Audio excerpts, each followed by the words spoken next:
Assalamualaikum warahmatullahi wabarakatuh. Selamat pagi semuanya. Bagaimana kabar kalian hari ini? Nah, pada pertemuan kali ini kita akan belajar tentang IPA. Apa itu IPA? IPA singkatan dari Ilmu Pengetahuan Alam. Oke, sebelumnya perkenalkan dulu.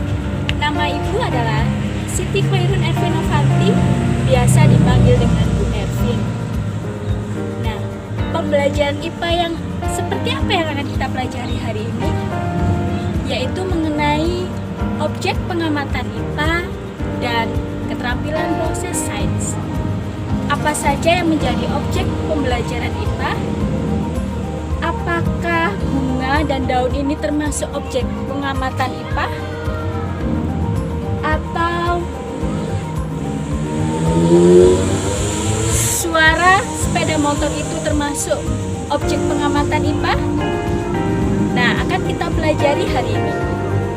Eits, jangan lupa siapkan dulu buku catatan kalian dan cermati setiap pembelajaran yang ibu berikan.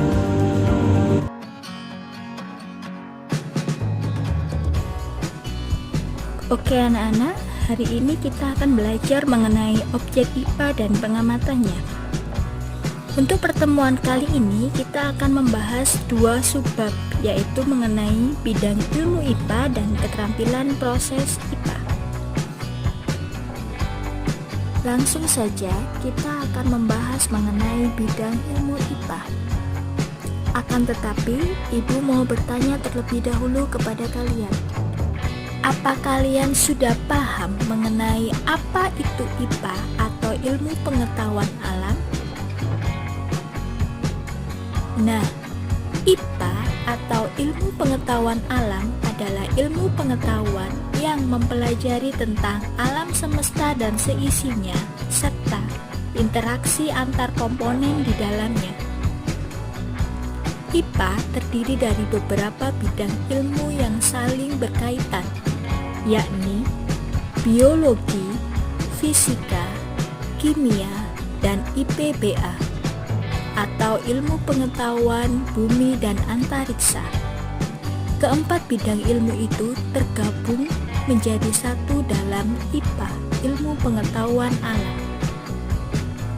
Bidang kajian ilmu IPA yang pertama yaitu biologi. Di dalam biologi akan dipelajari tentang makhluk hidup, baik strukturnya maupun interaksinya dengan lingkungan. Mulai dari makhluk hidup yang bersifat mikroskopis seperti virus dan bakteri, interaksi antara hewan, tumbuhan, dan lingkungannya, juga bisa jadi interaksi manusia dengan manusia. Bidang kajian ilmu IPA selanjutnya yaitu ilmu fisika. Di dalam ilmu fisika dapat dipelajari tentang benda, gejala alam, maupun fenomena-fenomena alam di sekitar makhluk hidup. Misalnya, ada seorang pembalap yang sedang mengendarai motor.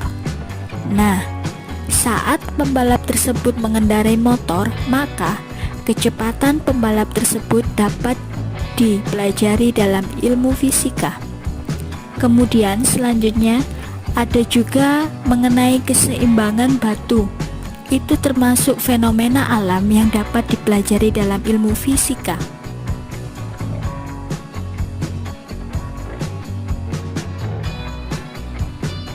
Bidang ilmu IPA yang ketiga yaitu kimia. Di dalam ilmu kimia dapat dipelajari tentang komponen penyusun benda dan makhluk hidup beserta reaksi-reaksinya. Contohnya, mulai dari atom dan strukturnya, kemudian hingga pada percobaan reaksi kimia. Bidang kajian ilmu yang terakhir yaitu IPBA atau ilmu pengetahuan bumi dan antariksa. Pada IPBA akan dipelajari tentang benda-benda yang ada di bumi dan langit beserta karakteristiknya. Misalnya, planet, matahari, bintang, bulan, dan juga lapisan bumi. Semua materi itu terangkum dalam ilmu pengetahuan bumi dan antariksa.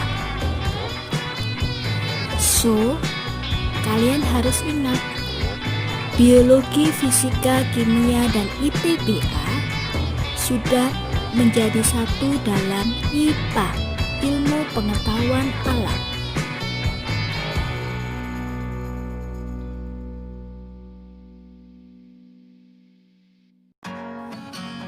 Subbab yang kedua yaitu mengenai keterampilan proses IPA. Keterampilan proses IPA diperlukan dalam pembelajaran IPA. Keterampilan proses IPA diawali dari proses mengamati, selanjutnya membuat inferensi, dan yang terakhir adalah mengkomunikasikan. Jadi, saat kalian belajar IPA harus memiliki keterampilan proses IPA. Keterampilan proses IPA yang pertama yaitu proses mengamati. Proses mengamati adalah proses di mana menggunakan panca indera. Jadi, tidak hanya menggunakan mata saja, tapi proses mengamati juga bisa menggunakan panca indera yang lainnya.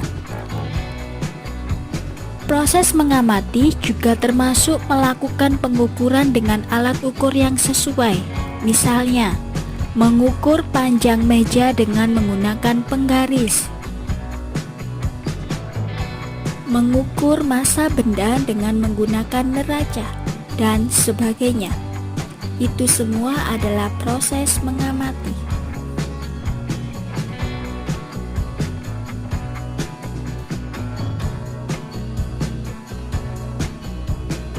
Setelah proses mengamati, keterampilan proses IPA selanjutnya yaitu membuat inferensi. Membuat inferensi adalah proses di mana dapat merumuskan penjelasan berdasarkan pengamatan sampai dengan membuat perkiraan.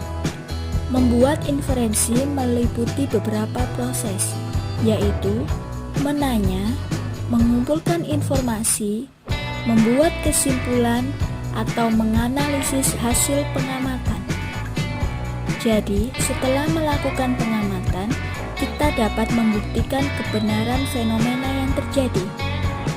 Kebenaran fenomena yang terjadi dapat dibandingkan melalui berbagai sumber, misalnya buku, internet, pendapat para ahli, maupun percobaan yang kita lakukan, hingga kita dapat menyimpulkan hasil.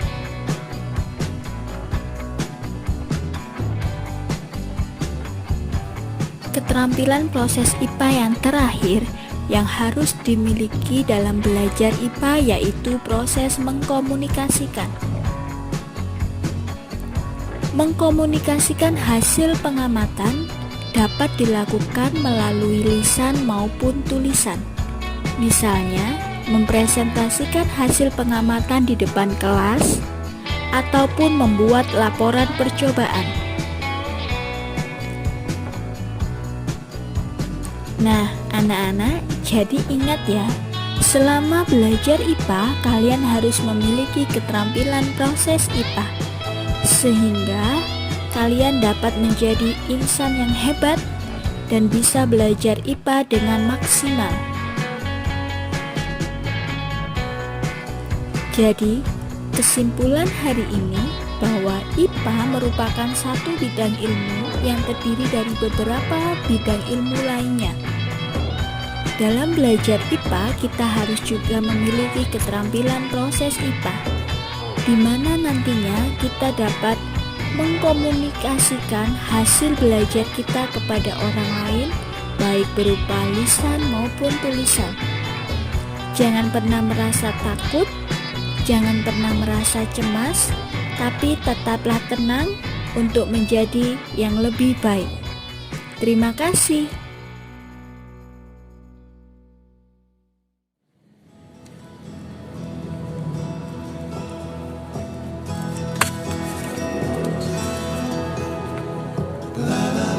Nah, bagaimana pembelajaran hari ini?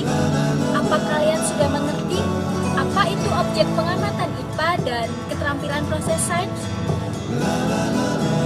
Oke, jika kalian belum mengerti, silahkan kirim komentar kalian, bisa melalui chat di Google Classroom ataupun melalui via WA ke nomor itu 089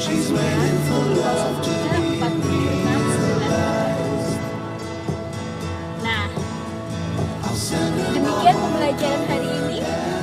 Sampai jumpa di pertemuan selanjutnya dan wassalamualaikum warahmatullahi wabarakatuh.